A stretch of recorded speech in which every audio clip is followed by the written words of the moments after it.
Good evening, everyone, and welcome back to Paranoia Files. Tonight, the darkness comes to Tennessee, a landscape carved by lonely mountains and silent hollows where secrets rarely stay buried. This is not just another retelling of old legends or exaggerated folklore. What you are about to hear are 8 of the most disturbing true crime accounts from the volunteer state, each story ruthlessly authentic and adapted from real events recounted by those whose lives were changed forever. These confessional narratives carry the scars of missing and vanished souls, killers whose motives curdle into madness, unsolved horrors that blur the line between the natural and the supernatural, and cults whose influence endures like a shadow at dusk. Each name and detail has been carefully chosen to respect the privacy and dignity of those entangled in the tragedies, but the experiences themselves have not been masked or softened. There is a chilling truth woven through every tale, a truth that reminds us evil does not appear with a warning. If you are new here, remember to subscribe to Paranoia Files for daily stories that will keep you awake tonight and every night that follows. Tap the notification bell so you never miss when the darkness calls again, and prepare yourself because these accounts will challenge everything you believe about safety, certainty, and the innocence of small towns. Tonight, Tennessee's shadows become your own. There is a certain stretch of road in Tennessee where day and night do not feel so different, where time slips and memory twists. I never told anyone the whole story of what happened to me. Not the detectives, not my mother, not even the therapist they made me see afterward. Sometimes I tell myself it would have been easier if I had never woken up at all. On the 3rd Thursday in September, I was on my 2nd week of a solo long haul, moving medical equipment from Memphis out east. I had crossed that section of Interstate 40 100 times. Enough to know every gas station, every low-slung motel advertising weekly rates, every spot where the mist gathers low across the blacktop long before dawn. I had always trusted routine because routine meant safe. Routine was all I had after my brother disappeared from Henderson a year before. But that night, habit gave way to a memory I still cannot place. The last thing I truly remembered was the gas station. Exit 52, a Sinclair station ringed by a chain-link fence on one side and thick woods on the other. I remember the flickering green dinosaur sign and the clerk, Harper, who always played old country music behind the counter. I stopped for gas at 11:47 p.m. My hands remember unscrewing the cap, remember the scent of diesel, remember digging in my glove compartment for a half-crushed bag of trail mix. I forget everything after that, until the world tipped sideways. I woke up in a shallow ditch 200 feet off the highway, my cheek mashed against the cold red clay, the taste of blood and dirt in my mouth. My head throbbed violently, my right shoe was missing. I scrabbled upright and vision circled. For a moment I thought the sky itself was spinning. The grass around me was pressed down and wet, and my truck was gone.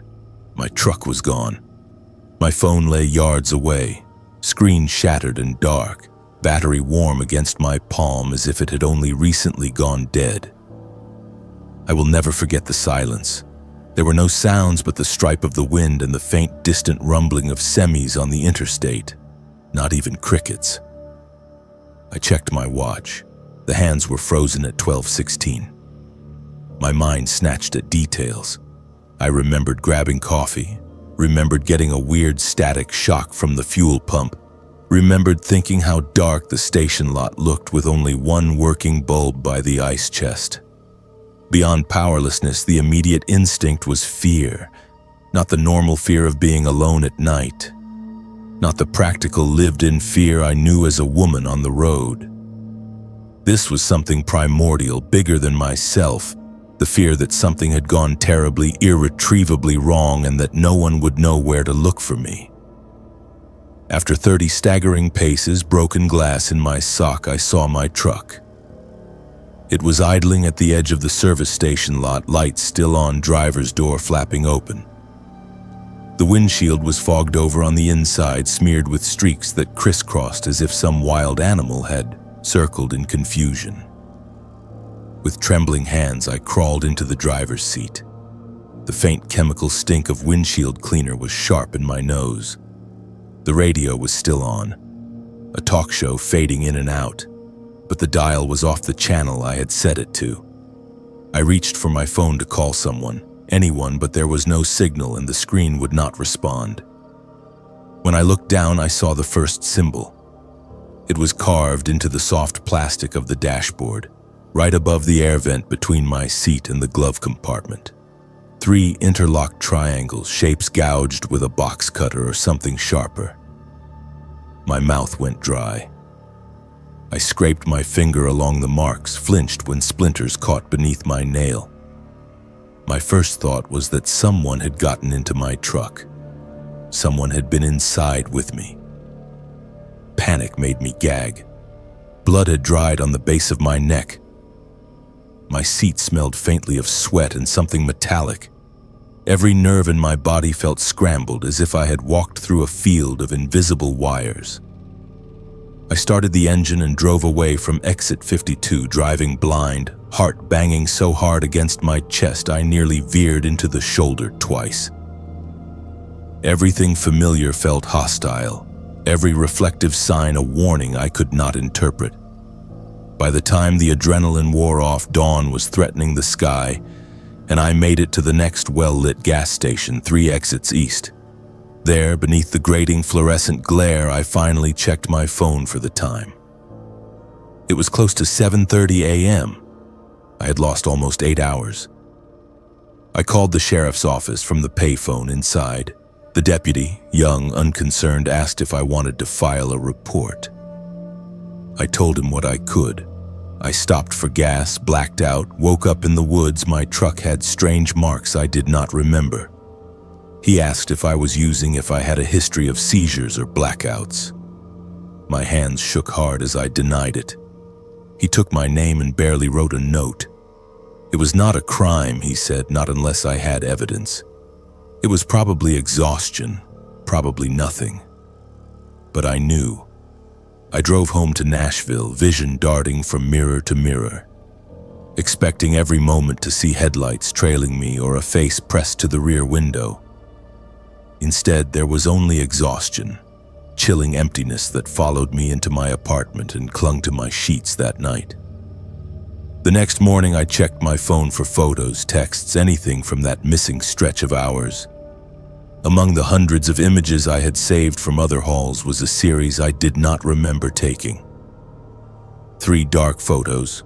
The first was a half-lit shot of my dashboard, the second a blur of tree branches, the third, this one nearly sent me to my knees, a grainy image of a barn I did not recognize.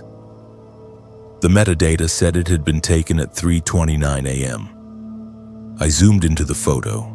The barn had a symbol spray-painted across the doorway. 3 interlocked triangles just like the mark in my cab.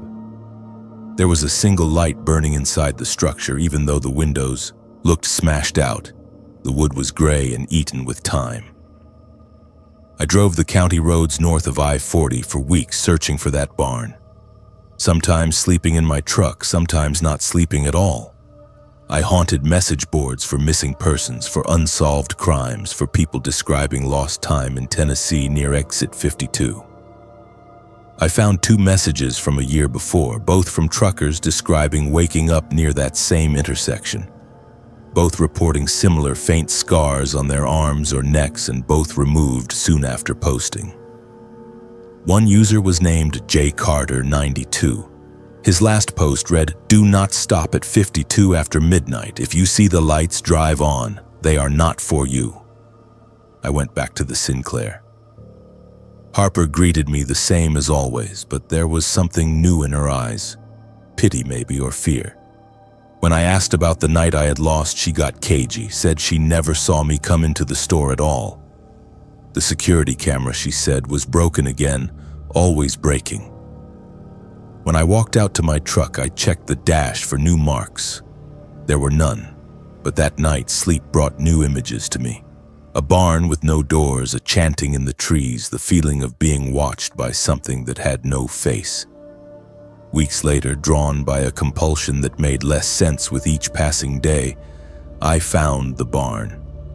It was little more than splinters nestled deep in the woods off a service road, long burnt to the ground. The shape of the foundation was familiar, though, as was the faint aura of dread that seemed to vibrate through the earth itself. I stood among the cinders until sunset, feeling the itch of eyes on the back of my neck. There were no tracks, no footprints but my own. I posted in a regional truckers group asking, anonymously, if anyone else had lost time in that stretch. 3 DMs found me over the next 2 days. Each told a story barely different from mine. A missed hour, a broken watch, a symbol carved somewhere it did not belong. One man, William, said he had found the triangles carved into his belt after spending a night parked by the exit 52 Sinclair. Another, Charlotte, reported nightmares of a barn that later turned out to mirror a real structure demolished after a police raid in the early 90s. I contacted the Tennessee Bureau of Investigation's Cold Case Division, describing my experience and sharing the photos.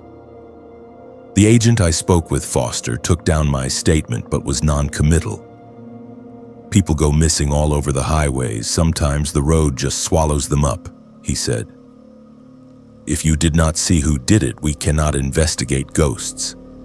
But his voice changed when I mentioned the barn. He asked if I would mind sending copies of the pictures and then said quietly, "You should let this go."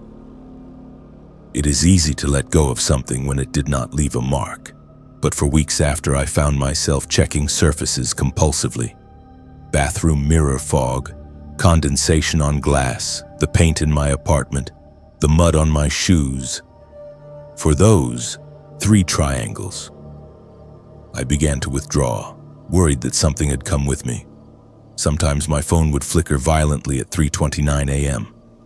Sometimes I would wake to the sound of static coming from the radio by my bed, a harsh, low frequency broken only by the sense of distant chanting.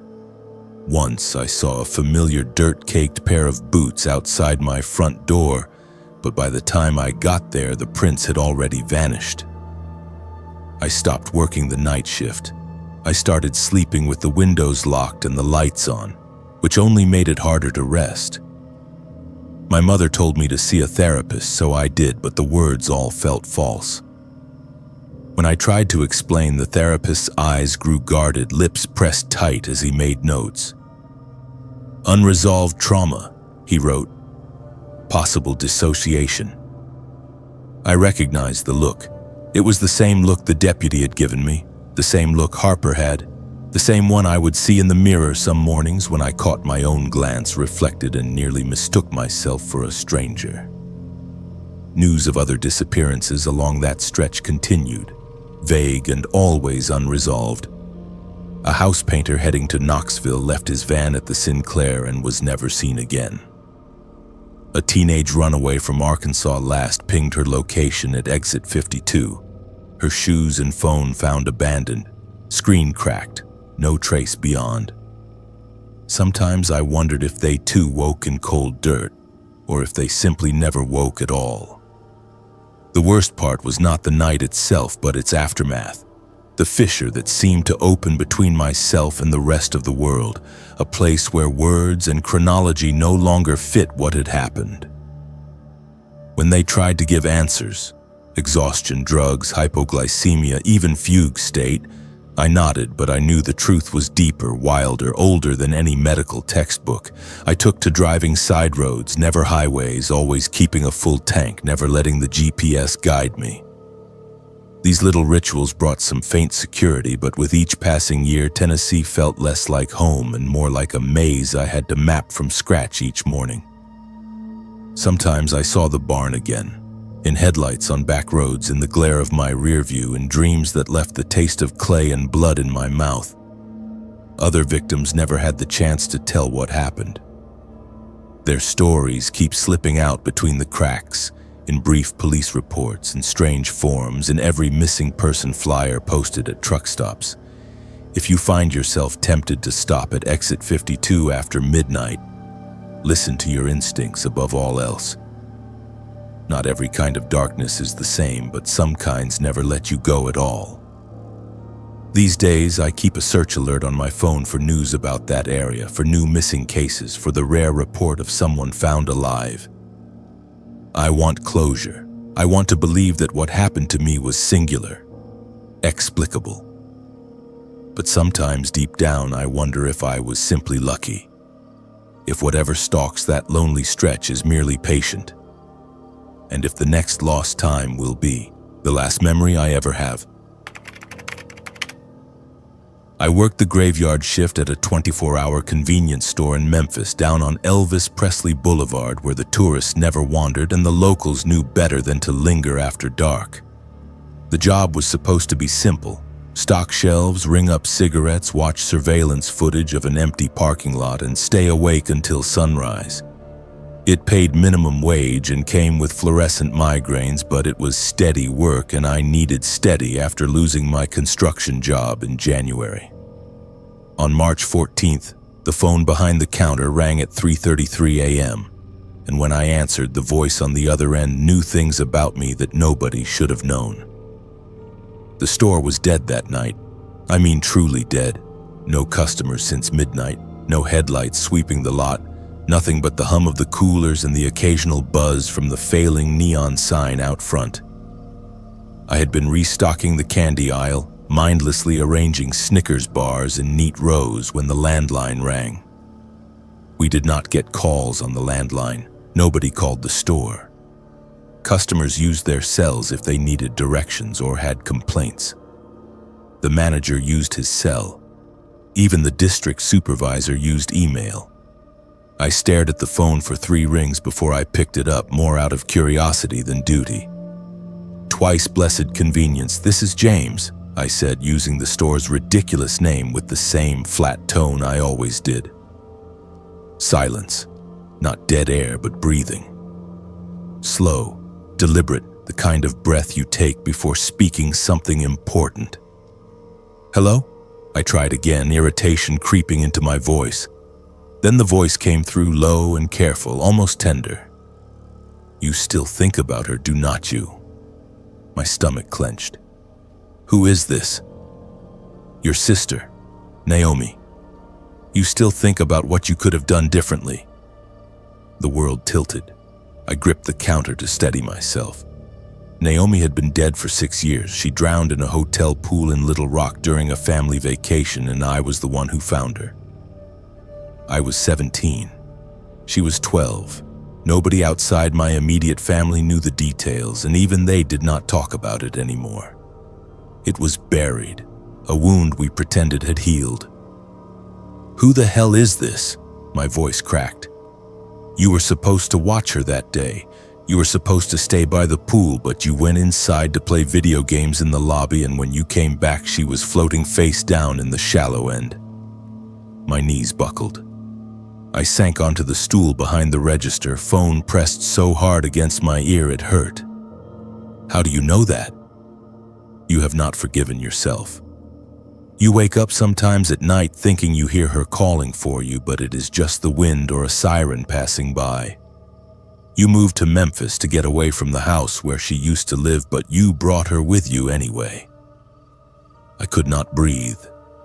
Every word was a scalpel, precise and merciless. The caller knew details I had never shared with anyone. Not my mother, not my ex-girlfriend, not even the therapist I saw twice before quitting because I could not stand to say it all out loud. "What do you want?" I whispered. "I just wanted you to know I am thinking of you, James. I will call again." The line went dead. I sat there for a long time, staring at the phone in my hand like it had bitten me. My first instinct was to convince myself it was a prank, some sick joke from someone who had dug into my past, maybe an old classmate with a twisted sense of humor. But the voice was unfamiliar, neither male nor female, flat and emotionless in a way that felt deliberate. And the details, Those were not things you could find online. Naomi's death had been ruled an accident. There was no news coverage, no public record of my guilt.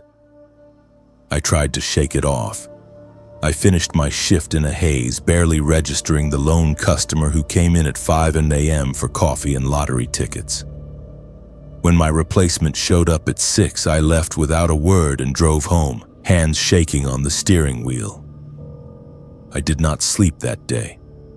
I lay in bed staring at the ceiling, replaying the call in my mind, dissecting every word.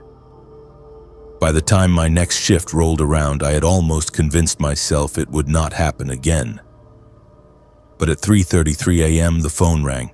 This time I let it ring 4 times before I answered.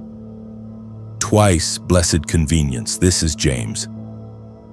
You are wearing the same shirt you wore yesterday, the voice said. Blue with a coffee stain on the left sleeve. You spilled it this morning because your hands were shaking. I looked down. The stain was there, faint but visible under the fluorescent lights. You are watching me, I said, voice flat with dread. Not watching, knowing. There is a difference. What do you want from me? I want you to remember. I want you to feel what you have been running from. This is harassment. I will call the police. Go ahead. Tell them a stranger called you and knew your sister's name. Tell them you feel guilty. See what they do. The line went dead again. I did call the police. I called the non-emergency line and explained the situation as calmly as I could. Someone was calling the store, claiming to know personal information about me, making me feel unsafe. The officer on the other end sounded bored. He took my name and the store's address and said they would send someone by to take a statement. No one ever came. The next night, 3:33 a.m., the phone rang again. This time, the voice described my childhood home in Jonesboro, Arkansas. It described the wallpaper in Naomi's room, pale yellow with tiny white flowers.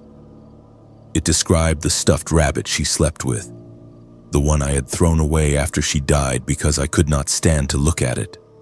It described the fight we had the morning she drowned, how I told her she was annoying and I did not want to hang out with her at the pool. You were mean to her that day, the voice said, and those were the last words she heard from you. I hung up.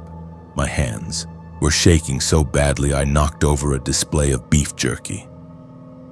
I rebuilt it with trembling fingers, glancing at the clock every few seconds, waiting for the shift to end. The calls continued. Every night, 3:33 a.m., like clockwork. The voice never raised its tone, never threatened me directly, but the knowledge it possessed grew more invasive. It knew about the scar on my left knee from a bike accident when I was 8. It knew the name of my first girlfriend, Emma, and how I broke up with her over text because I was too scared to do it in person. It knew about the time I stole $20 from my mother's purse to buy a video game and how I never admitted it. I stopped answering the phone, but it did not matter. The ringing itself became a torture, a countdown I could not escape. I started dreading my shifts, arriving each night with a knot of nausea in my stomach. I asked my manager if we could disconnect the landline. He laughed and said the district required it for emergencies. On the 7th night, I tried to trace the call. I had looked up how to do it online, hoping there was some code I could dial, or a way to see the number on the caller ID. But the screen always showed the same thing. Unknown caller. I called the phone company during the day and explained the situation. They said they could flag the number and trace it if it happened again, but I would need to file a police report first. I went to the precinct. The officer at the desk listened to my story with a blank expression and then asked if the caller had threatened me. I said no, not directly. He asked if the caller had demanded money or tried to coerce me into anything illegal. I said no. He shrugged and said there was not much they could do unless the harassment escalated. He suggested I change my shifts or find a new job. That night, I answered the phone at 3:33 a.m., and the voice said something that made my blood freeze. "I know where you live, James. 1247 Poplar Avenue, apartment 3B. You leave your window cracked open at night because the air conditioning does not work. You should be more careful." I hung up and immediately called the police again. This time, they sent a patrol car. 2 officers came into the store around 4 a.m., asked me a few questions, and checked the perimeter. They found nothing. No signs of forced entry, no suspicious vehicles in the lot. They told me to call if anything else happened and left. I called a friend, Carter, who worked as a phone technician. I described the situation and asked if there was any way to trace a call to a specific location. He said it depended on the type of phone, but most payphones and burner cells were nearly impossible to track without a warrant. He suggested I record the calls and take them to the police as evidence. The next night, I brought my phone to work and set it to record. At 3:33 a.m., the phone rang. I answered, hit record, and said nothing. "You are recording this," the voice said. "You think it will help? It will not. But go ahead, collect your evidence. See where it gets you." "Who are you?" I demanded. "I am the part of you that you tried to bury. I am the voice in your head that wakes you up at night. I am Naomi's last breath." I hung up, hands shaking. I played back the recording. The audio was clear, my voice, the ringing, but where the caller's voice should have been, there was only static. I replayed it 3 times. Same result. The voice was gone. On the 8th night, I decided to find the source myself. During my break, I walked the surrounding blocks, checking every payphone I could find. There were 3 within a 2-block radius. One was broken, its receiver dangling by a cord. The second was covered in graffiti and did not work when I tested it. The third was outside a closed laundromat, grimy but functional. I stood there staring at it, wondering if this was where the calls were coming from. At 3:15 a.m., I positioned myself across the street, hidden in the shadow of a closed pawn shop, and waited. At 3:33 a.m., I watched. No one approached the payphone. No one was there at all. But back at the store, I knew the phone was ringing. I ran back, lungs burning, and picked up just before it went to voicemail. "I am outside," the voice said. I dropped the phone. I ran to the front window and pressed my face against the glass, scanning the parking lot. There was a figure standing at the far edge of the lot, just beyond the reach of the streetlight. Tall, motionless, facing the store. I grabbed my phone and called 911. I told them there was someone outside the store, someone who had been harassing me. The dispatcher said they would send a unit. I did not take my eyes off the figure. It did not move. It just stood there, watching. The police arrived within minutes. I pointed to the edge of the lot, but when they turned their flashlights in that direction, there was no one there. They searched the area, checked behind the dumpster, swept the nearby alley. Nothing. One of the officers asked if I had been drinking. I said no. He asked if I was on any medication. I said no. He told me to call if I saw anything else and left. On the 9th night, the phone rang at 3:33 a.m. I did not answer. It rang 37 times before it stopped. The next night, it did not ring at all. I waited, staring at the phone, feeling the silence press down on me like a weight. At 4 a.m., I convinced myself it was over. At 5 a.m., I let myself breathe.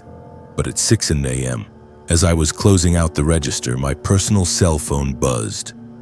A text from an unknown number. "You did not answer. I will try again tomorrow." I quit the next day. I told my manager I had a family emergency and walked out without giving 2 weeks' notice. I deleted my social media accounts, changed my phone number, and moved to a new apartment on the other side of Memphis. I found a job at a warehouse, day shift, no phones. But even now, 2 years later, I still wake up at 3:33 a.m. Sometimes I hear my phone buzz with a phantom notification. Sometimes I feel the presence of something watching me from the corner of the room. And sometimes in the silence of the early morning, I swear I hear Naomi's voice calling my name. I do not know who called me. I do not know how they knew what they knew. But I know one thing. Some ghosts are not the dead. Some ghosts are the parts of ourselves we can never escape. You do not spend your life searching for ghosts, not consciously at least. Some people just find themselves in the right or wrong place and the ghosts find them instead. That is how I ended up owning 40 acres of thick, choking brushland in Rutherford County, Tennessee. Looking for peace and quiet, craving a simple place I could call my own, untroubled by much more than a busted fence or a stubborn old lawnmower. I had not come looking for the past. I did not realize the land would not let the past go. It was a good deal on paper. Sheriff's auction land, cheap because the last owner abandoned it and the county just wanted the taxes paid. I saw a few photos, a derelict farmhouse sagging like a tired man, a collapsed shed, rolling fields overrun with weeds, and felt something like hope. When I drove out to see the place, fog curled in off the river and the gravel drive chewed up the silence. There were for sale signs still fading out by the mailbox and a battered padlock hanging from the fence. I will admit, I almost turned around right there, figured I was being reckless, chasing solitude instead of healing after divorcing Charlotte and losing the house in town. But stubbornness is a curse, and I signed the deed a week later. The neighbors did not bother with introductions. I got the sense that people around there learned long ago to mind their own business, especially when the property lines out here cut through more than just land. It did not matter. I liked the space. I liked the slow, steady rhythms of fixing things up, patching leaks and cleaning rat nests, painting over mildew and running out the squatters who moved in between owners. For those first 3 months, I barely noticed the way the wind changed after dark, or how dog packs sometimes ran the fields in silence, not barking, not chasing, just watching. My first real job was clearing the old fence line in July. It ran east to west, dividing my land from county forest, the wire sagging so low it looked like old veins running through the dirt. I worked at it every morning, pulling brush and loosening stubborn posts from the ground, a rhythm so monotonous I barely noticed how quickly I fell into my own head. One Thursday I found the barrel. It was half sunken, rusted through in patches covered by a tangle of honeysuckle and greenbrier. I am not sure what made me curious. A part of me still wishes I had just let be, thought it might be an old oil drum, maybe dumped trash. But the lid was battered and not fully sealed, and as I poked at the seam with the tip of my steel-toe boot, a smell crawled out that I will never forget. It was sweet and wrong, something between rot and chemical, and for a moment I was a child again, stumbling onto a dead bird by the creek and not wanting to touch it but unable to look away. I found a crowbar in the truck and pried the lid up. Inside was a black trash bag duct-taped shut, and when I lifted it, the whole drum shifted, something heavy, unbalanced. My hands were shaking, but I cut the tape. That was the moment life divided before and after. Inside the bag was human bone. At first, I could not process what I was seeing. The color, the shape, the tangled remains of rotted clothing, pieces of jaw and ribs pressed against the side of the barrel, the curl of a shoelace where it had knotted around ankle bone. I stumbled backward, retching, the world spinning. My vision blurred, and for a moment I thought maybe it was an animal.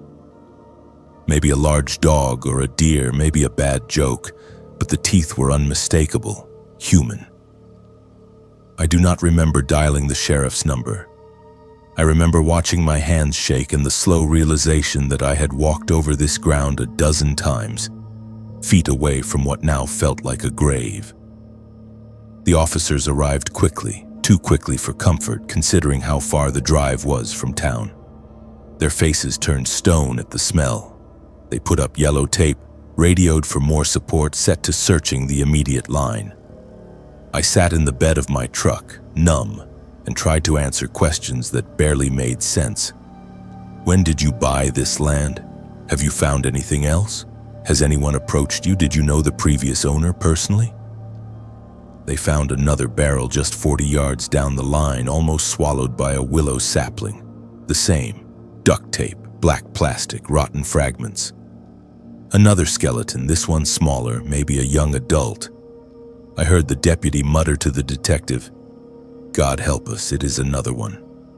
I learned slowly that this was not a first. Not for this county, not for this patch of Tennessee, not even for property like mine. They sealed the barrels, took my statement, told me to stay away from the line, and left me with the echo of their radio chatter. Possible match to the Highway 27 disappearances, CID advised. That night I sat on the porch with a glass of bourbon, listening to the yip of coyotes in the distance. It did not feel like my land anymore.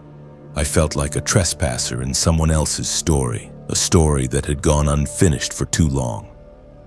The next day brought the media, news vans, yellow tape, and a parade of county folks with cameras hanging from their necks.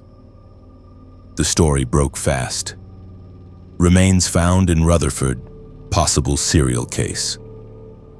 I watched reporters trample my fields for B-roll footage, then retreat to their vans when the rain came in. The investigation uncovered 7 more barrels, each buried at loose intervals along the fence line, each holding the remains of someone who could not go missing forever. Over weeks, they pulled up the barrels and shipped them to Nashville forensics. A few of the remains matched open missing persons cases, runaways, drifters, a nurse who disappeared in 2004. Most did not match anyone, not yet. I gave up trying to sleep. When I did, I imagined the previous owner, the one they called the recluse in all those interviews, standing at the fence line with a shovel and a drum, working by moonlight. His name was Benjamin Foster. He had lived on the land for 22 years, rarely seen in town except for gas and canned food. Bought his property in the 90s, paid cash for everything, and vanished in 2009. Nobody cared much when he left. The law thought he moved south. The neighbors thought he was dead. A week after the last barrel was found, I came home to find the back door kicked in. Inside, nothing was stolen, but in the middle of the kitchen table was a photo, black and white, faded, of my barn before it collapsed. Scrawled on the back was a date, 1997. I took it to the sheriff's office. The detective there, Wright, took the photo without explanation and told me to change the locks, to keep a gun handy, and to call if anything else happened. That was all. You start seeing omens where none exist. In the following months, I noticed how the local dogs would not cross certain parts of the field, how birds would not land near the old well, how the wind died still in the evenings, so still it felt like the world was holding its breath. I patched up the house, told myself to move on, that this was not my fault. But guilt is funny. It seeps into the cracks of the mind and grows there. On the day they finally identified a victim, a woman missing from Murfreesboro since 2002, I found a hidden door in the basement. Nothing obvious, just a nail pulled loose where the cinder block wall did not match the rest. I pulled and a thin plywood panel came away, revealing a shallow crawl space no taller than my knees. The air inside was thick, stale, and beneath a pile of old newspapers I found dozens of Polaroid photos. Each photo showed the same fence line, different years, barrels standing upright, sometimes a shovel or work gloves in the corner of the frame. I turned one over. The note read, November 2003. It is easier in winter. I called the cops again. This time they took the photos for evidence. Detective Wright's face was gray when he saw the dates. We never found Foster, he said quietly, but we always knew he did not go far. I asked why Foster was never arrested, and Wright shrugged like he was carrying a weight too heavy to set down. No bodies, Until now. I tried not to look at the crawl space again. But some nights, when the weather shifted, I swore I heard voices echoing up from the bare rock, voices that sounded like whispers and sometimes sobbing. My dog refused to sleep in the house after that. News crews moved on. The police stopped calling. I tried to sell the land, twice had buyers back out after news of the barrels went public. The story quieted, and I was left with a house, a field, and a growing conviction that the land itself was not finished with me. I started seeing a woman standing at the line some evenings just before dusk, always in the same place by the notch where the willow grew. She never came closer, just stared, convinced myself it was trick of the light, old trauma surfacing, maybe guilt for what I never did.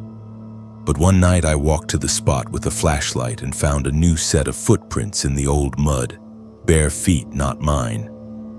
Now every anniversary of the day I found the first barrel, I walk the property line at dawn. I check the brush, clear debris, watch for any sign that the ground plans to give up its secrets again. I tell myself I do this for closure, for the peace of the victims, for their families. Maybe I do it because I am as stuck here as they are, bound to the land and to the memory of things I did not cause but can never forget. People ask why I do not leave, why I do not burn the house and sow the fields with salt. The truth is, part of me is afraid to leave the ghosts behind, as if they will follow me wherever I go. The other part still clings to the hope that one day someone will come home to this patch of Tennessee and finally claim the lost and my own story can end. Until then, I walk the line. I never believed in ghosts until I became a crime scene photographer.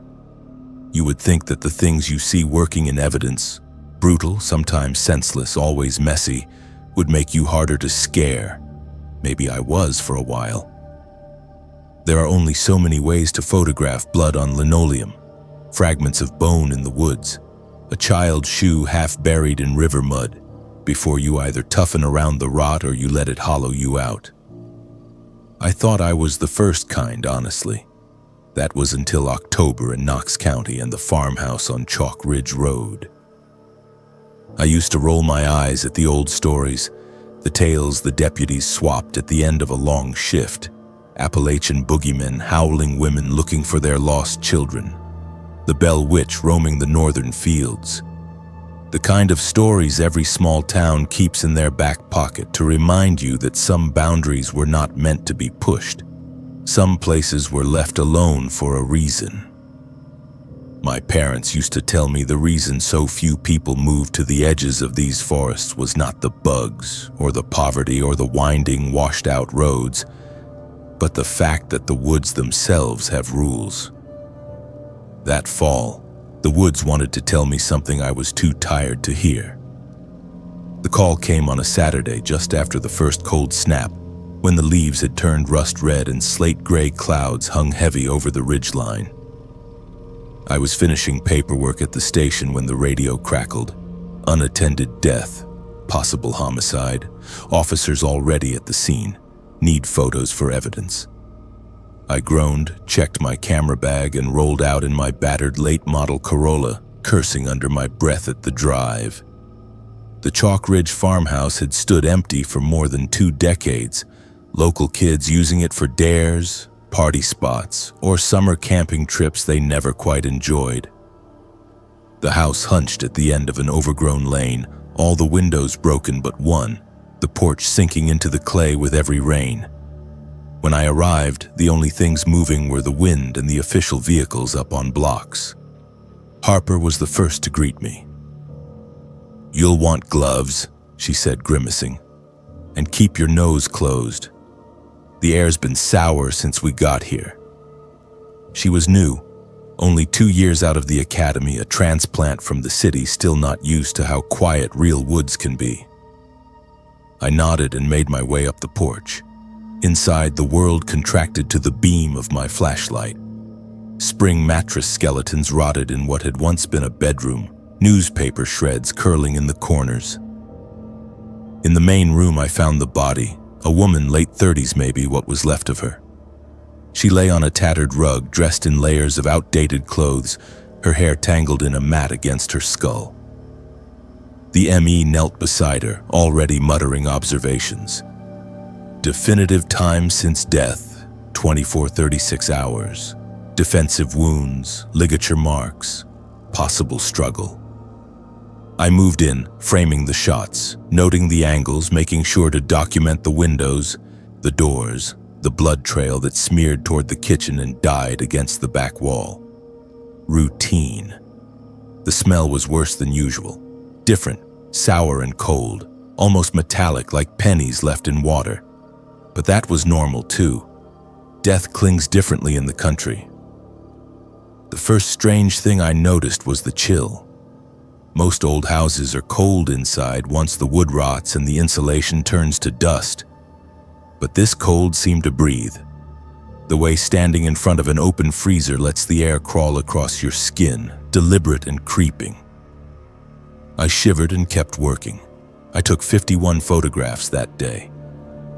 Standard, overview, close-ups, every angle for the DA. Out of habit, I always take extras, especially of windows and doorways, for later digital enhancement. That is what all the textbooks say. Check everything twice, then once more. As I left, I glanced back over my shoulder.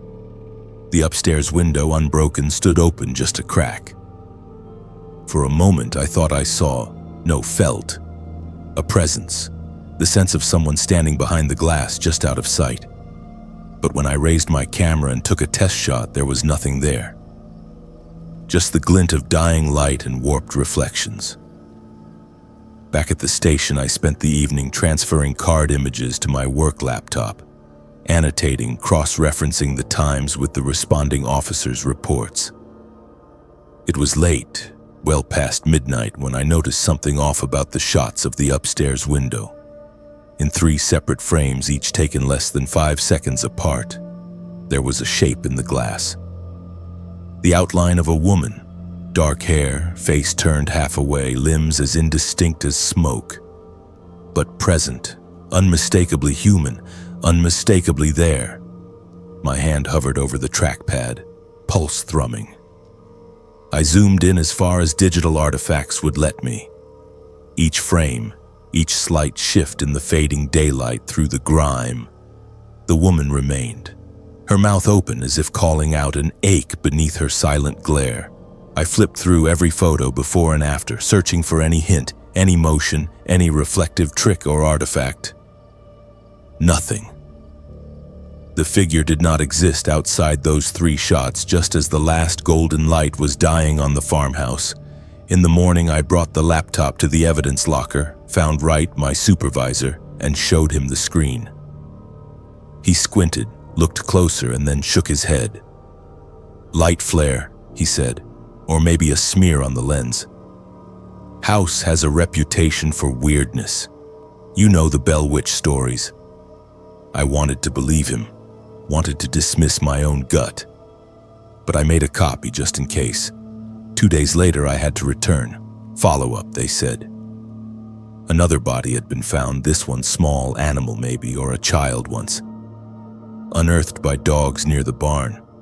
Wright did not want to believe it was related, but the old-timers in the county whispered that ever since the house was built in the 1880s, nothing good had rooted there.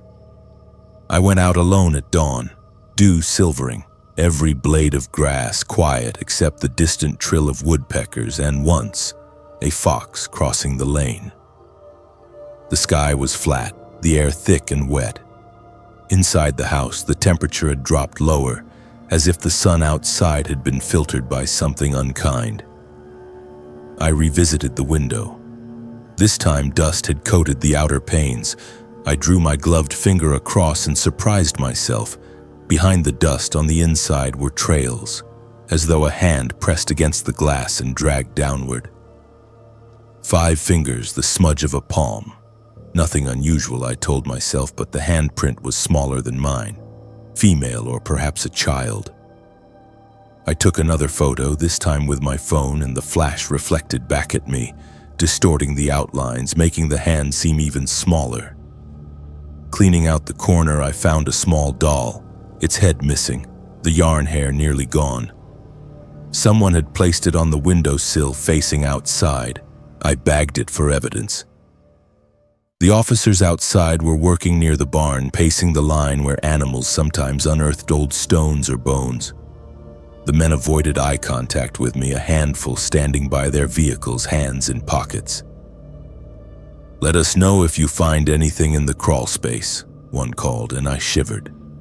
I ventured toward the back hallway, my camera swinging at my hip, nerves stretched tight. There were voices, the low murmur of men working, and faintly something that sounded almost like a sob, although maybe it was just a trick of echo and wind. The crawl space paused me. I knelt, flicked the flashlight, saw only old insulation, tufts of mouse fur, and a glint of something metallic. Half a locket, silver pink, with the name Sarah etched in perfect script on the back. I bagged that too, feeling the weight of routine crack into superstition. That evening, I looked up the farmhouse in county records. The last resident, a Sarah Turner, went missing in 1987. Her case was never solved.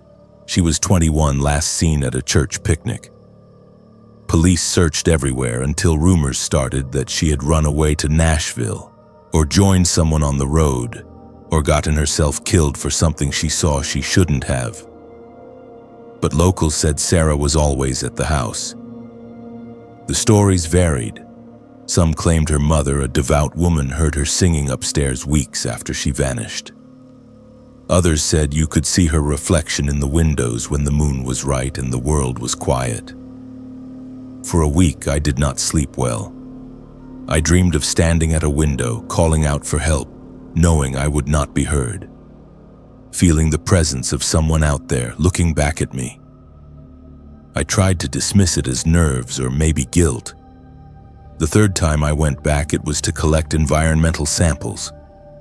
It was supposed to be quick. Dust, soil, any traces forensics might want. I climbed the stairs to the old bedrooms, careful with every step. The rooms were bare but for collapsed beds and debris. I pushed open a warped door and found the closet door hanging off its hinges. Inside, the back wall was loose. Someone had pried at it, or it had rotted through. In the gap were a pile of old receipts, a child's mitten, and 2 more pieces of jewelry. A charm bracelet and what looked like a house key. I took photos and then called in, my throat dry. Downstairs, as I was leaving, I noticed the chill was back. This time it clung to my arms, prickled my skin, and as I stepped onto the porch, I looked back. Not at the window, but at the mirror I kept in my evidence bag to check my hair. For a split second, the reflection was not mine. A blurred, sharp-faced woman, mouth open wide as though screaming in silence, eyes wide and pleading. I dropped the bag. When I looked again, there was nothing but my own sweat-blanched face. Back in the lab, I told myself it was lighting, exhaustion, expectation, that I was falling into local legend, letting grief and fatigue trick the senses. But then I compared the remains from the barn with Sarah's dental records. It was her. After all those years, she had not left. She had stayed in that house, waiting to be found. When we gave the news to the family, her mother, now nearly 90, only nodded. "I saw her in the window once," she whispered. "Long time ago now. I always knew she'd come home." The photos from that first day, the ones with the figure in the window, are still on my flash drive. They survived a system crash and 2 accidental deletions, corrupt but persistent. Some mornings I wake and have to check, make sure the images are still only on the drive, not appearing in the windows of the house where I now live. I hesitate to call it an encounter. Maybe the mind projects grief where evidence runs dry. Or maybe the woods out here keep their own silence, broken only when something truly unfinished demands a witness. I keep one of the blurred photos printed and kept in my evidence box, a reminder that there is always more to see in a frame than we expect, especially in Tennessee when the wind shifts and the light in the window is not entirely your own. My sister Harper stopped answering my calls in February. That was unusual because we talked every Sunday without fail, a ritual we had maintained since I moved to Knoxville for work and she stayed behind in Chattanooga. At first, I told myself she was busy, new job, new boyfriend, the usual reasons people drift. But when Valentine's Day passed without a single text, I knew something was wrong. Harper never missed birthdays or holidays. When I drove down to her apartment on a cold Thursday morning, I found the door unlocked, the lights off, and every piece of furniture gone. No couch, no bed, no dishes in the sink. Just a handwritten note on the kitchen counter that said, "I have found my purpose. Do not look for me." But I did look for her, and what I found in the woods outside Soddy Daisy made me wish I had listened. The first person I called was our mother. She had not heard from Harper either, but she was not worried. Not yet. "You know your sister," she said, voice tight with forced calm. "She gets caught up in things. Yoga retreats, meditation groups, that phase with the crystals. She will come back when she is ready." But I knew Harper. She was impulsive, yes, but never cruel. She would not vanish without explanation, not unless something or someone had convinced her to. I filed a missing person report with the Chattanooga Police Department. The officer who took my statement was polite but dismissive. "Adults go missing all the time," he said. "Usually they come back on their own." There was no sign of foul play, no evidence of coercion. The note suggested she left willingly. Unless I had proof of danger, there was little they could do. I left the station feeling hollow, angry, and powerless. For 2 weeks I searched. I called Harper's friends, visited her favorite coffee shops, checked the homeless shelters and hospitals. No one had seen her. Her phone went straight to voicemail. Her social media accounts went silent. It was as if she had stepped off the edge of the world and disappeared into the void. Then I got a message from an old friend of Harper's, a woman named Amelia who had known my sister since high school. She said Harper had been attending meetings at a place called the Sanctuary of the Renewed Path, a small religious community located in the woods outside Soddy Daisy. Amelia had visited once and left unsettled. "It is not a church," she said.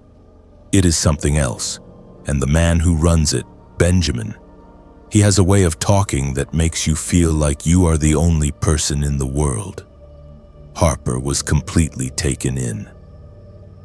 I drove out to Soddy Daisy the next morning.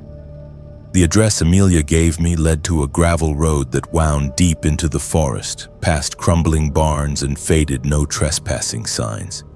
The trees pressed close on either side, their branches forming a canopy so thick that even midday felt like dusk.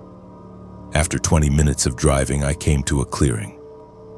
In the center stood a compound, a cluster of wooden buildings arranged in a loose circle around a central fire pit. There were no power lines, no visible vehicles, no signs of modern life, just smoke rising from a chimney and the faint sound of voices chanting in unison. I parked at the edge of the clearing and approached on foot.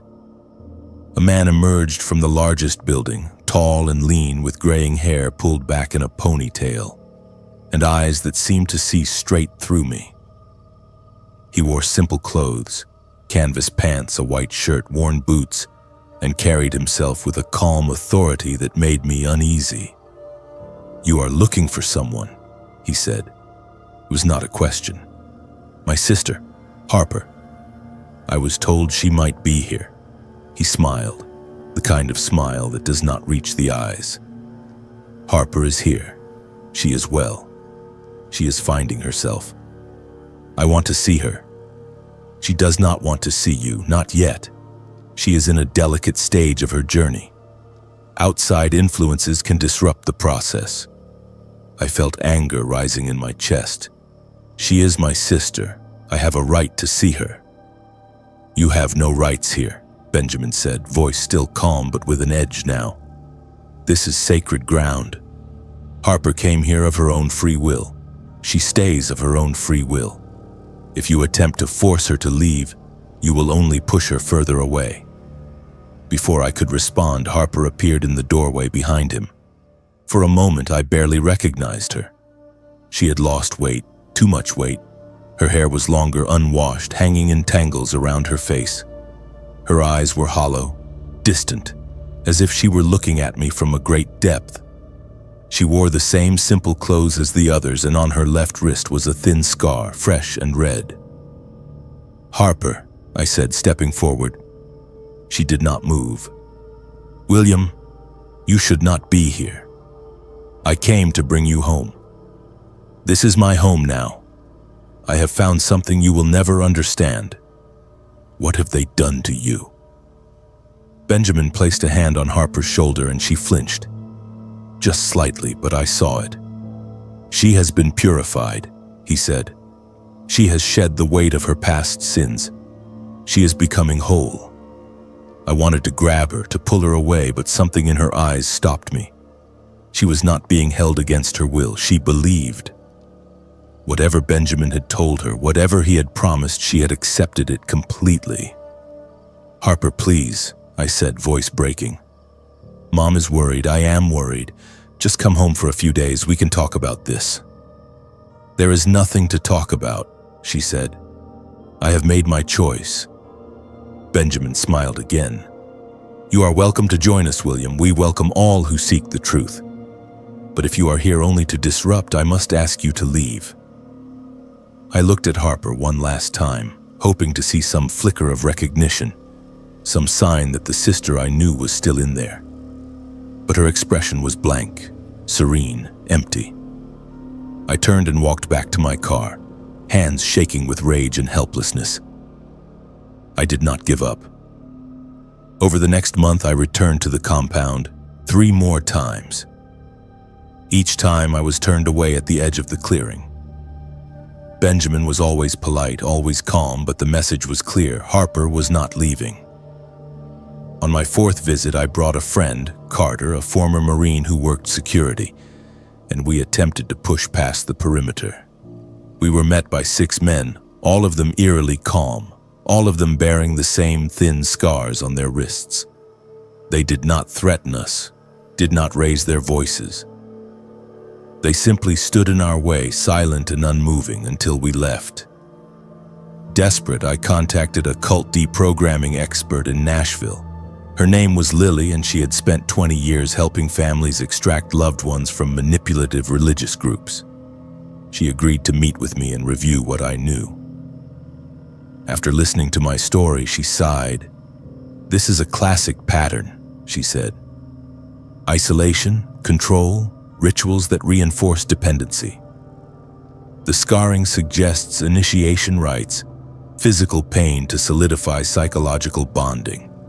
Your sister is not being held by force, she is being held by belief. And belief is much harder to break. What can I do? You can report it to the authorities, but unless there is evidence of a crime, abuse, trafficking, financial exploitation, they will not intervene. You can try to maintain contact, keep the door open, hope that eventually she will see through it. But you cannot force her to leave. If you try, she will only cling tighter." I reported the compound to the sheriff's office in Hamilton County. They sent an officer out to investigate. He returned and said everything appeared to be in order. No signs of coercion, no minors present, no illegal activity. Benjamin had been cooperative. The residents all claimed they were there voluntarily. There was nothing the law could do.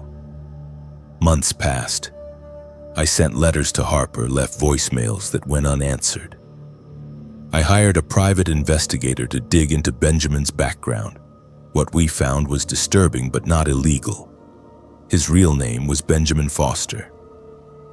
He had been involved in several similar communities over the past 2 decades, each one eventually disbanded under mysterious circumstances. In one case, members reported financial abuse.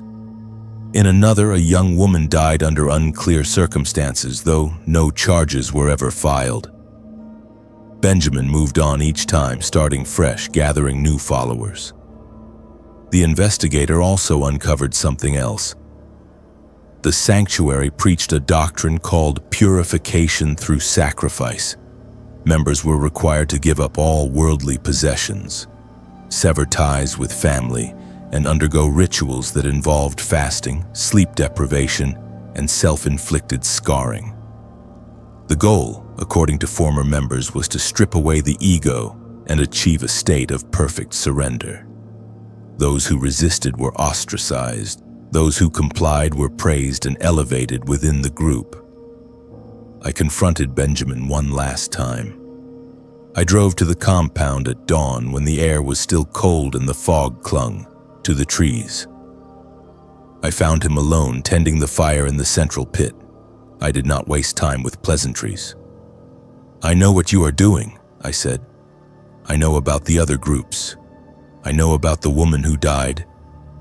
Benjamin looked at me with those same calm, empty eyes. "You know nothing. You see only what your fear allows you to see. You are destroying my sister. I am saving her.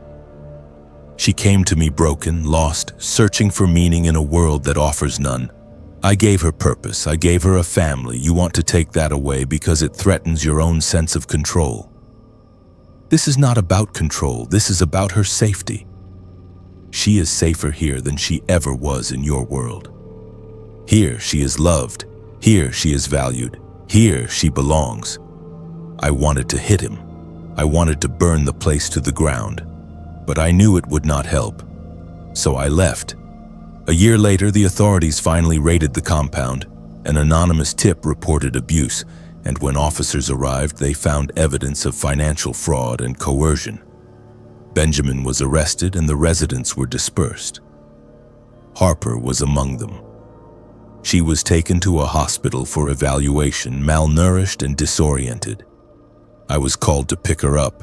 When I saw her, I barely recognized the person sitting in that sterile room. She was thin, her eyes vacant, her hands shaking. She did not speak for the first 2 days. When she finally did, it was to ask me to take her back to the compound. "I need to go back," she said. "I do not belong here. I belong with them." "They are gone, Harper. It is over." "It will never be over. You do not understand. You will never understand." She spent 6 months in therapy, slowly piecing together the fragments of her identity that Benjamin had dismantled. But the Harper I knew, my sister, my friend, never fully came back. She moved into a small apartment in Nashville, got a job at a bookstore, and kept to herself. We talk sometimes, but there is a distance now, a wall that neither of us knows how to cross. She still wears long sleeves to cover the scars.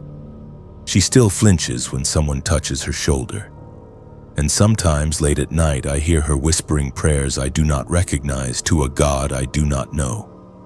I do not know if she will ever be free. I do not know if any of them will. But I know this. There are places in Tennessee where belief is a weapon, and once it cuts you, the wound never fully heals. I worked as a sound engineer for a local Nashville studio, tucked away in a renovated warehouse on the edge of Music Row where the tourists never wandered and the musicians came to polish demos they hoped would change their lives. My job was to clean up audio files, remove background noise, smooth out the rough edges, and make recording sound professional.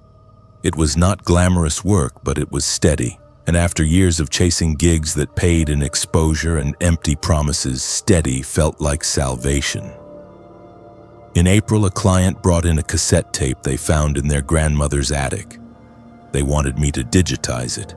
They thought it was old family recordings, birthday parties, maybe some long-forgotten holiday gatherings.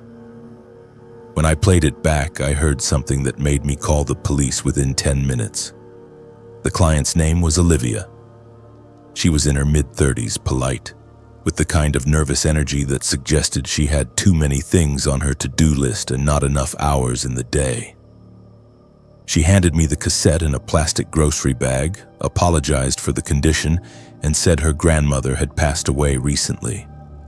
The family was sorting through decades of belongings, and this tape had turned up in a shoebox alongside receipts, old photographs, and a broken wristwatch. "I do not even know if it will play," she said. "But if you can save whatever is on there, I would appreciate it. My mom thinks it might be my grandpa's voice. He died before I was born."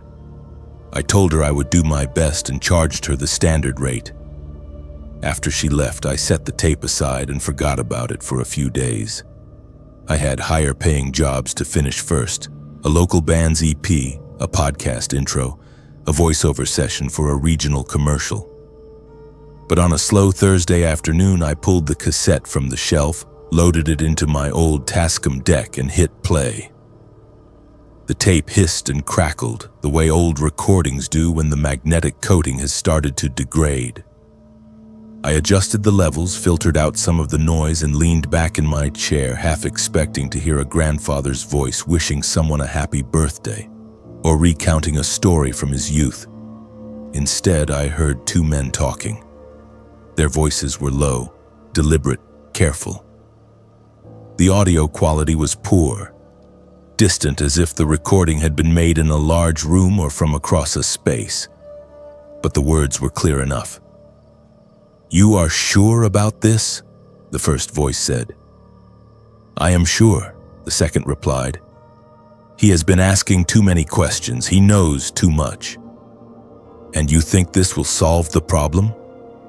"It is the only way. We do what we have to do." There was a pause, the sound of movement. Footsteps maybe, or something being dragged. Then the first voice again. "When?" "Tonight.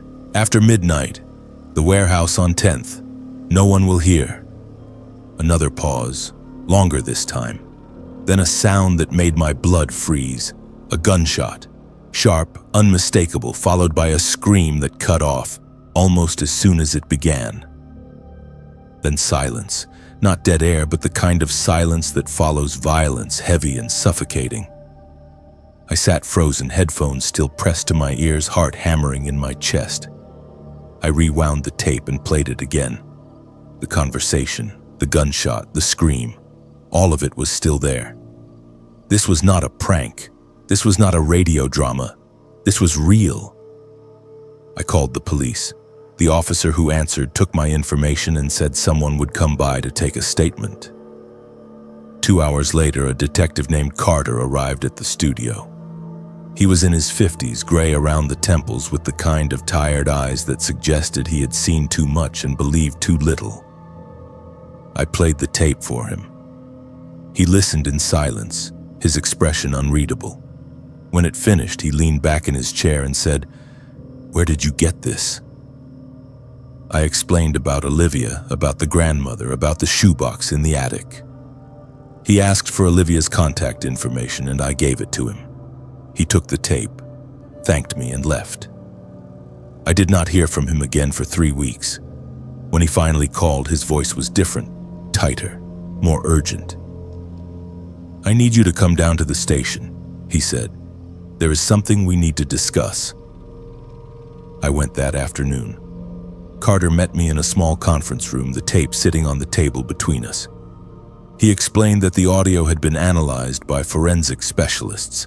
They had cleaned it up, enhanced it, isolated the voices, and they had found something I had not noticed. The conversation matched a cold case from 1983. A man named William Brooks had been found dead in a warehouse on 10th Avenue, shot once in the chest. The case had gone cold almost immediately. No witnesses, no suspects, no leads. But the details on the tape matched the crime scene. The location, the time, the method, everything.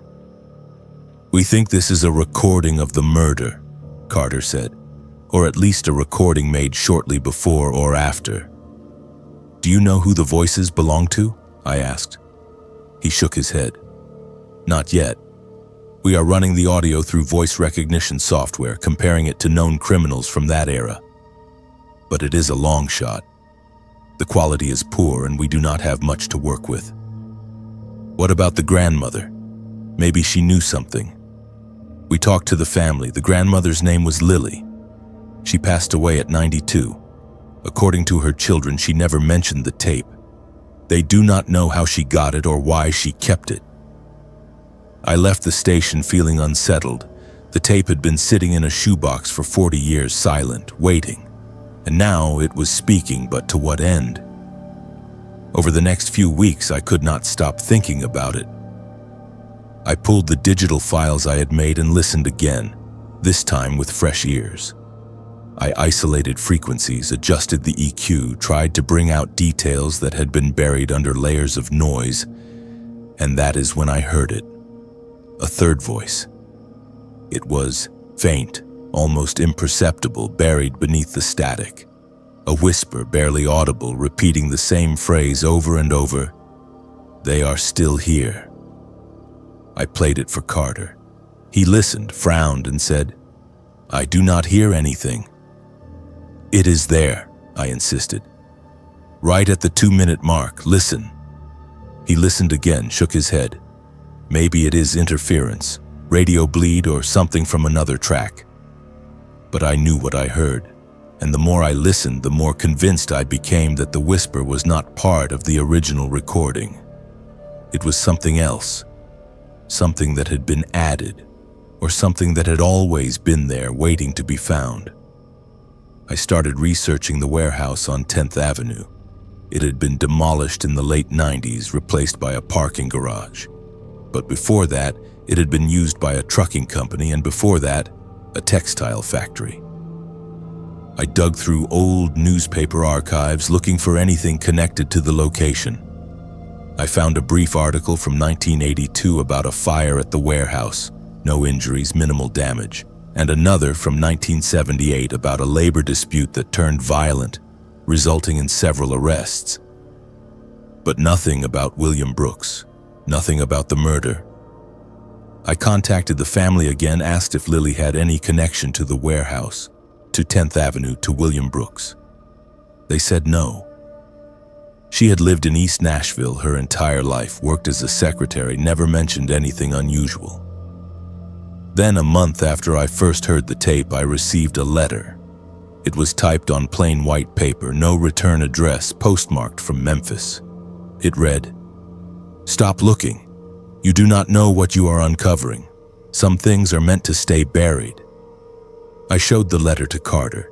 He filed it as evidence and advised me to be cautious. "Whoever sent this knows you have been asking questions," he said. "That means someone is paying attention." I should have stopped. I should have let it go. But I could not. The tape had become an obsession, a puzzle I could not solve. I spent hours listening, analyzing, searching for clues. I reached out to retired detectives, to journalists who had covered crime in Nashville in the 80s, to anyone who might remember William Brooks. One name kept coming up: Benjamin Foster. He had been a suspect in Brooks's murder, questioned and released due to lack of evidence. Foster had a history: petty theft, assault, ties to organized crime. But he had disappeared in the early 90s and no one knew where he had gone. I found a photo of Foster in an old newspaper clipping. He was in his 40s, thin, with sharp features and cold eyes. Something about his face felt familiar, though I could not place it. Then I remembered the whisper. "They are still here." I played the tape again, this time focusing solely on the whisper. I slowed it down, looped it, listened until the words blurred together. And then I heard something else. A name, barely audible, spoken just before the whisper, of Foster. I called Carter immediately. He listened, said he would look into it, and hung up. 2 days later, he called back. "We found Foster," he said, "or what is left of him. Remains were discovered in a rural property outside Murfreesboro. Forensics matched dental records. He has been dead for at least 20 years. So he could not have sent the letter. No, but someone who knew him might have. The case went quiet after that. The tape became part of the official investigation, locked away in an evidence locker. I never heard from Olivia again. I never found out who sent the letter, and I never learned who the third voice belonged to. But sometimes, late at night, when the studio is empty and the city is quiet, I swear I hear that whisper again. They are still here. And I wonder if some recordings capture more than sound. If some voices refuse to be silenced, no matter how much time passes. I kept a copy of the tape. I should not have, but I did. And on the anniversary of the day I first played it, I listen again, searching for answers I know I will never find. I was a paramedic in Johnson City for 8 years before that night in September. We got a call for a medical emergency at a residential home on the outskirts of town, just past where the streetlights stop and the mountain darkness begins. Seizures, possible overdose, standard stuff, the kind of call we ran 2 or 3 times a week. But when we arrived, the family was standing outside in the rain, refusing to go back inside. The mother kept saying, "It is not her anymore, that is not my daughter." And when we went inside, I understood what she meant. The house was a modest ranch-style home, the kind you see dotting the hillsides around here. Vinyl siding, a sagging front porch, a yard full of plastic lawn chairs, and a rusted swing set.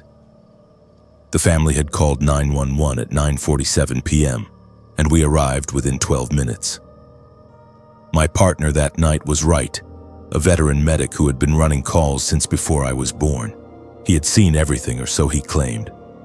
But even he stopped short when we stepped through that front door. The living room was in chaos. Furniture had been overturned, picture frames smashed against the walls, glass scattered across the carpet. A crucifix lay broken on the floor, its wooden Christ snapped clean in half. The air smelled wrong, not like blood or sweat or the usual odors that come with a medical emergency, but something older, deeper, like turned earth and rotting leaves. The girl was on the floor in the hallway, convulsing. Her name was Lily. She was 19 years old, thin and pale, with dark hair matted to her forehead with sweat. Her eyes were rolled back, showing only the whites, and her body jerked and twisted in ways that did not look natural. I had seen seizures before, grand mal, focal, febrile, but this was different. Her movements were deliberate, almost choreographed, as if she were fighting against something invisible. "How long has she been like this?" I asked the mother, a heavy-set woman in her 50s who stood in the doorway wringing her hands. "Since 7. She came home from town, went to her room, and then we heard screaming. When we got to her, she was on the floor talking in that voice." "What voice?" The mother did not answer, just shook her head and started crying. Wright and I moved in quickly. We checked her vitals, pulse rapid but strong, respirations shallow, pupils non-reactive. I reached for her arm to start an IV, and that is when she spoke. "Do not touch me." The voice was not hers. It was low, guttural, male. I froze. Wright looked at me, and for the first time since I had known him, I saw fear in his eyes. "Lily?" I said, keeping my voice calm. "Can you hear me?" Her head turned toward me slowly, unnaturally, as if her neck were on a hinge. Her eyes were still rolled back, but her lips moved, forming words in that same deep, wrong voice. "She cannot hear you. She is not here." "Who are you?" I asked, not sure why I was engaging, not sure if I even believed what I was hearing. Thomas Walker, and she invited me in." Wright grabbed my shoulder. "We need to transport now." We tried to lift her onto the stretcher, but she fought us with a strength that should not have been possible for someone her size. She thrashed, kicked, bit. It took both of us and the father, a wiry man in his 60s, to hold her down long enough to strap her in. Even then, she kept screaming. Not words, just sounds, raw and primal, the kind of noise that makes your skin crawl. On the ride to the hospital, she spoke again. This time, the voice was calm, almost conversational. "You do not believe, do you, Amelia?"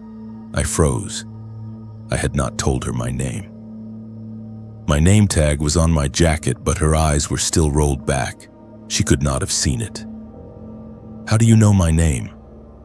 "I know many things. I know about your brother. I know about the accident. I know you still blame yourself." My hands were shaking. My brother had died in a car crash 5 years earlier. I was driving. I had never told anyone at work about it. It was not in any file, not in any public record. It was mine, buried deep. "Shut up," I said, voice breaking. She laughed. Not a girl's laugh, but something else, something that sounded like gravel scraping glass. "You cannot silence me. I am older than your grief. Older than your guilt. I was here before you, and I will be here after." Wright radioed ahead to the ER, told them to prep for a psychiatric evaluation and possible restraints. When we arrived, it took 4 orderlies to transfer Lily from our stretcher to a hospital bed. She injured 2 of them, one with her teeth, the other with her nails, raking them across his forearm hard enough to draw blood. Toxicology came back clean. No drugs, no alcohol, no poisons. Blood work was normal. Neurological scans showed no abnormalities. The doctors were baffled. One suggested a psychotic break triggered by trauma. Another suggested malingering. None of them could explain the strength, the voice, or the things she knew. I stayed at the hospital longer than I should have, sitting in the break room replaying the call in my mind. Around midnight, a nurse found me and said Lily was asking for me. I did not want to go, but something pulled me toward her room anyway. She was sitting up in bed, restrained at the wrists and ankles, eyes open and lucid. When she saw me, she smiled. Not the wrong smile from earlier, but a normal, tired smile. "Thank you for helping me," she said. Her voice was her own again, soft and young. "Do you remember what happened?" I asked. She nodded. "I remember all of it. But it was not me. It was him, Thomas." "Who is Thomas?" "I do not know. I went to Mount Zion Cemetery last week to take photos for a school project. It is an old cemetery, one of the oldest in the county. I was walking through the graves when I felt something, like someone was watching me. I turned around, and there was this man standing by a headstone. He was old, dressed in clothes from another time. He said his name was Thomas, and he asked if I would help him find something he had lost. I said yes, and then..." She stopped, tears streaming down her face. "Then he was inside me. I could feel him, hear him, but I could not stop him. I did not know what to say. Part of me wanted to dismiss it as delusion, trauma, a mind trying to make sense of something it could not process. But I had heard the voice. I had felt the wrongness in that room." Over the next 3 days, Lily remained in the hospital. The episodes came and went. Sometimes she was herself, sometimes the voice returned. Priests were called. Psychiatrists consulted. Nothing helped. Then, on the 4th day, she woke up and the presence was gone. Just like that. No explanation, no final confrontation. She remembered everything but could not explain why it had stopped. I went to Mount Zion Cemetery myself a week later. It took me an hour to find the grave she had described. Thomas Walker, 1921-1952. The headstone was old, weathered, tilted at an angle. Someone had placed flowers there recently, fresh roses in a glass vase. I asked the groundskeeper if he knew who had left them. He said no one had visited that grave in years. I took a photo of the headstone and compared it to the records at the county archives. Thomas Walker had died in 1952, cause of death listed as accidental. But when I dug deeper, I found an old newspaper article. Local man found dead in suspicious circumstances. Foul play suspected. The case had never been solved. Thomas had been found in the woods near his home, his body mutilated, his death violent and unexplained. The week before Lily's episode, vandals had broken into Mount Zion Cemetery and desecrated several graves. Thomas Walker's was one of them. The headstone had been knocked over, the grave disturbed. By the time I visited, it had been repaired, but the damage had been done. I do not know what to believe. I was trained in science, in protocols and procedures, in explanations that fit within the boundaries of medicine and biology. But I also know what I heard, what I felt, what I saw. Lily recovered fully. She has no memory of those 3 weeks and she refuses to talk about it. She moved away from Johnson City, changed her major, cut ties with the people who knew her before. I still work as a paramedic. I still run calls for seizures and overdoses and accidents. But every time I step into a house where the air feels wrong, where the family is standing outside in the rain, I hesitate. Because I know now that not everything can be explained. Not everything can be treated. And sometimes the things we carry with us are not ours alone. I keep the photo of Thomas Walker's grave in my locker at the station. I do not know why. Maybe as a reminder that the world is stranger than we allow ourselves to believe. Maybe as a warning that some invitations once extended cannot be revoked. Sometimes late, at night when the station is quiet and I am alone with my thoughts, I hear that voice again, not in the room but in my memory, echoing in the spaces between breaths. I am older than your grief, older than your guilt. I was here before you and I will be here after. And I wonder if Thomas is still out there waiting for the next person who says yes. I always taught my daughter to help people when they needed it. I believed in the goodness of humanity and lending a hand to those stranded on the roadside and being the person who stops instead of driving past. That belief nearly cost us everything. In November, my daughter and I were driving through Sevier County when we saw a man on the side of the road, standing next to a car with the hood up. I pulled over to help. That man's name was Samuel Brooks, and what he had in the trunk of that car haunts me to this day. It was a Sunday afternoon, the kind of day that starts out bright and full of promise. My daughter Lily was 12 years old, smart and curious, the kind of kid who still believed the world was fundamentally good. We were driving back from Gatlinburg, where we had spent the weekend hiking and exploring the Smoky Mountains. It was her birthday trip, just the two of us, father and daughter, making memories. The road was quiet.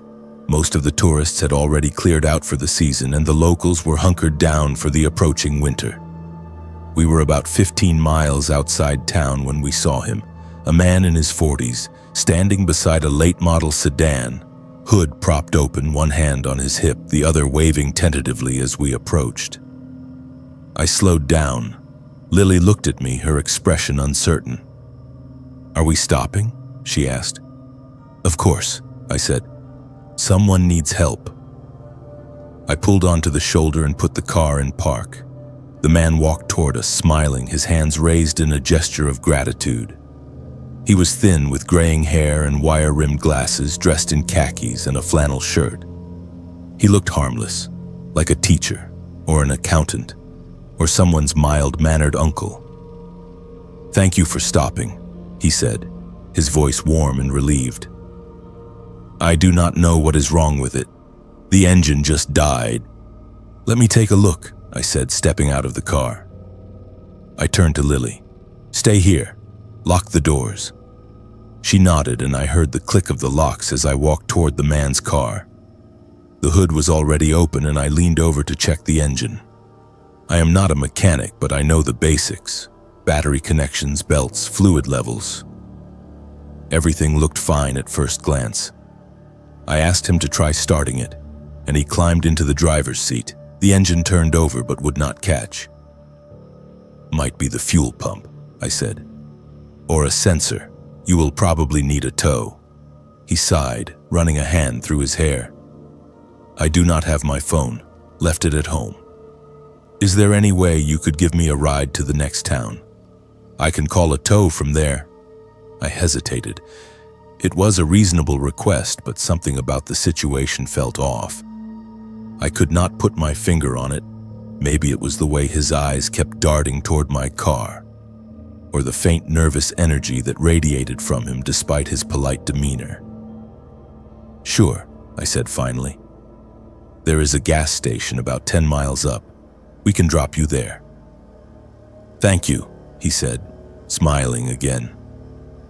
"I really appreciate it." As we walked back toward my car, I glanced into the back seat of his sedan. That is when I saw it. A roll of duct tape on the floor, partially obscured by a jacket. Next to it were zip ties, a bundle of them still in the package. My stomach tightened. I stopped walking. "What is that?" I asked, pointing.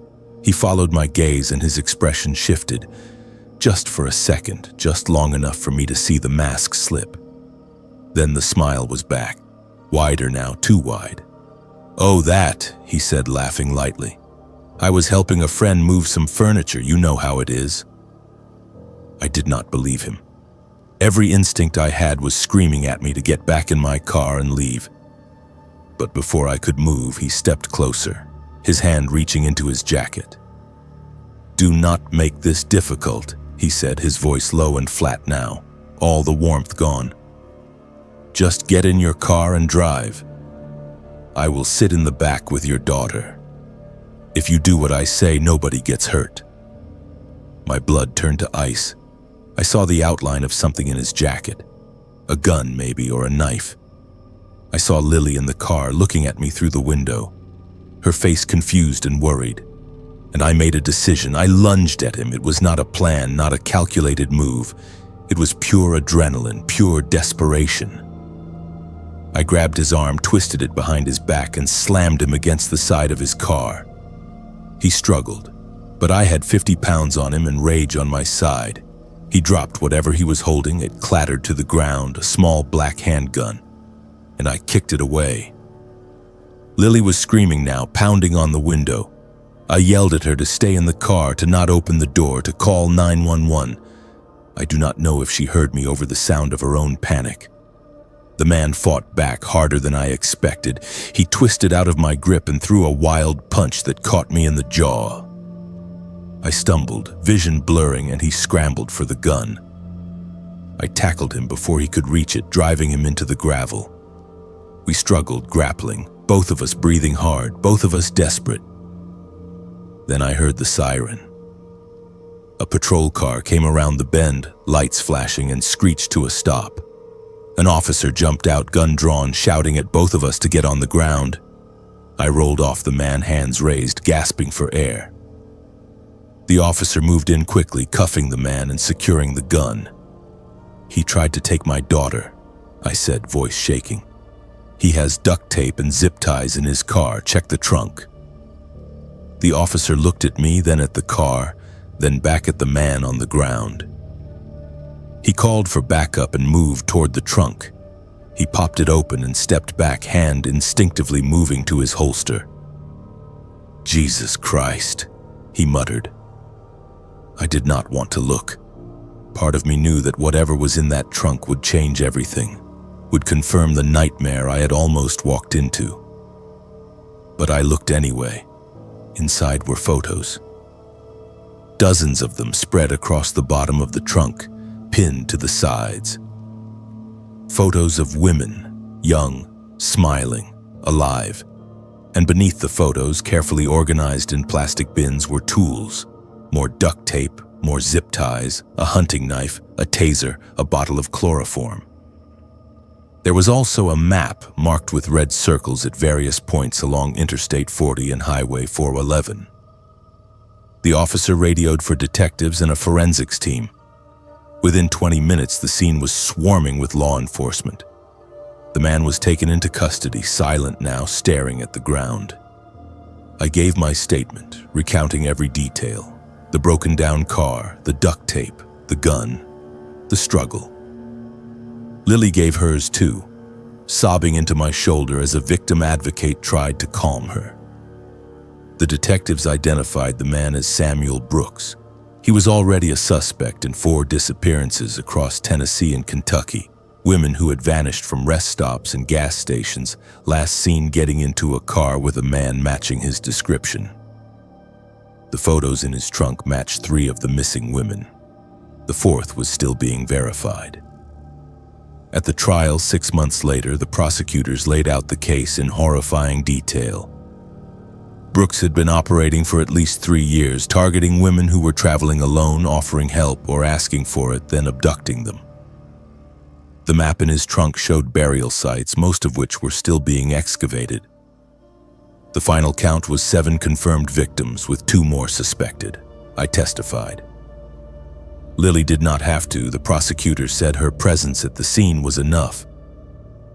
I sat in that courtroom and listened to the evidence, the testimony from forensic experts and surviving witnesses, the cold recitation of facts that added up to a portrait of evil. Brooks sat at the defense table expressionless, occasionally making notes on a legal pad. He was convicted on all counts and sentenced to life without parole. The judge called him a predator, a danger to society, a man without conscience or remorse. I felt nothing when the verdict was read. No relief, no satisfaction, just a hollow ache that would not go away.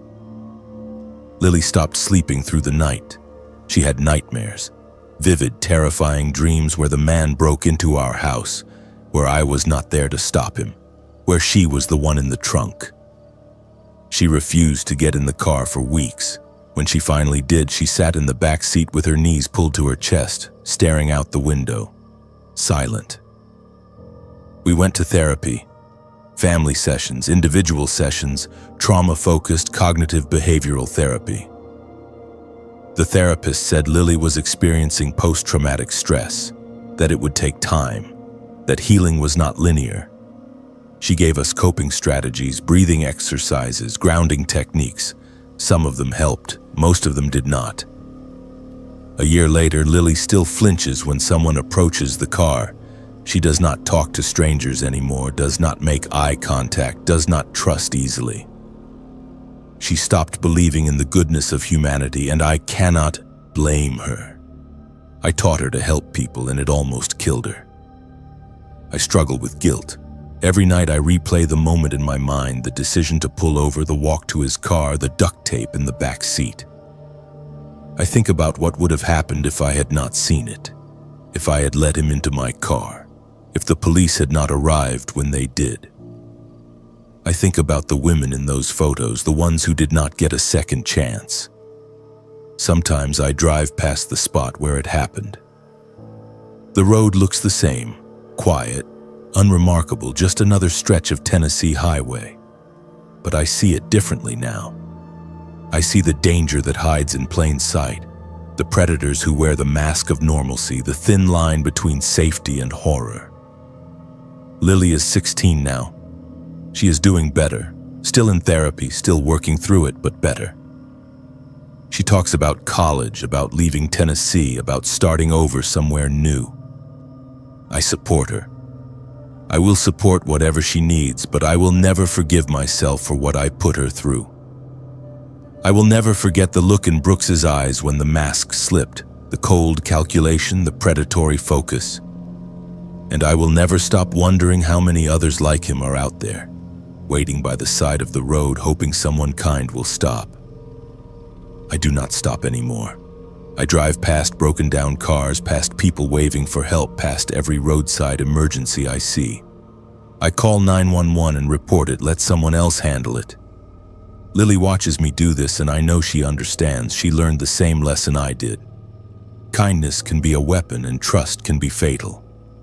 I tell this story not as a warning against helping others, but as a reminder that evil does not always announce itself. Sometimes it smiles. Sometimes it says thank you. Sometimes it wears the face of someone who needs you. And sometimes, if you are lucky, you see it in time.